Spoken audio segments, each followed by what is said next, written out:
તો વડોદરામાં બપોર થતાં તાપમાનનો પારો 42 ડિગ્રીએ પહોંચી ગયો છે। આબમાંથી અગન વર્ષા વરસી રહી છે। અંગ દજાડતી ગરમીને કારણે રસ્તા પરનો ડામર પીગળી ગયો। કારેલીબાગ સંગમ 4 રસ્તા પર રોડનો ડામર પીગળ્યો। સામાજિક સંસ્થાઓ તરફથી ઠેર ઠેર ઠંડા પાણીના જગ પણ મૂકવામાં આવ્યા છે।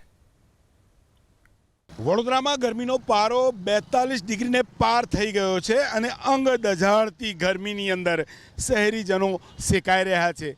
અત્યારે આપણે કારેલીબાગના સંગમ 4 રસ્તા ખાતે છીએ। જોઈ શકો છો વાહન વ્યવહાર ચાલુ છે, પરંતુ જે લોકો પણ દ્વિચક્રી વાહન છે, મહિલા હોય કે પુરુષ, આપ જોઈ શકો છો ગરમીમાંથી ક્યાંક બચવા માટે કોઈ ટોપી ચશ્મા, તો જે યુવતીઓ છે જે દુપટ્ટો નાખીને આગળ વધી રહી છે।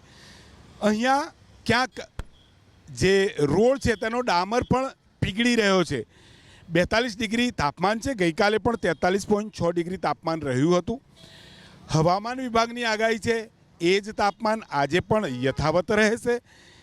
શહેરીજનો જો બહાર નીકળે છે તો તેમણે દ્વિચક્રી વાહન છે તો ટોપી ચશ્મા રૂમાલ અવશ્ય વાપરવા જરૂરી છે। કામ નથી તો 1 થી 4 ઘરની બહાર ન નીકળવું જોઈએ, તે પ્રકારે પણ એક અપીલ છે।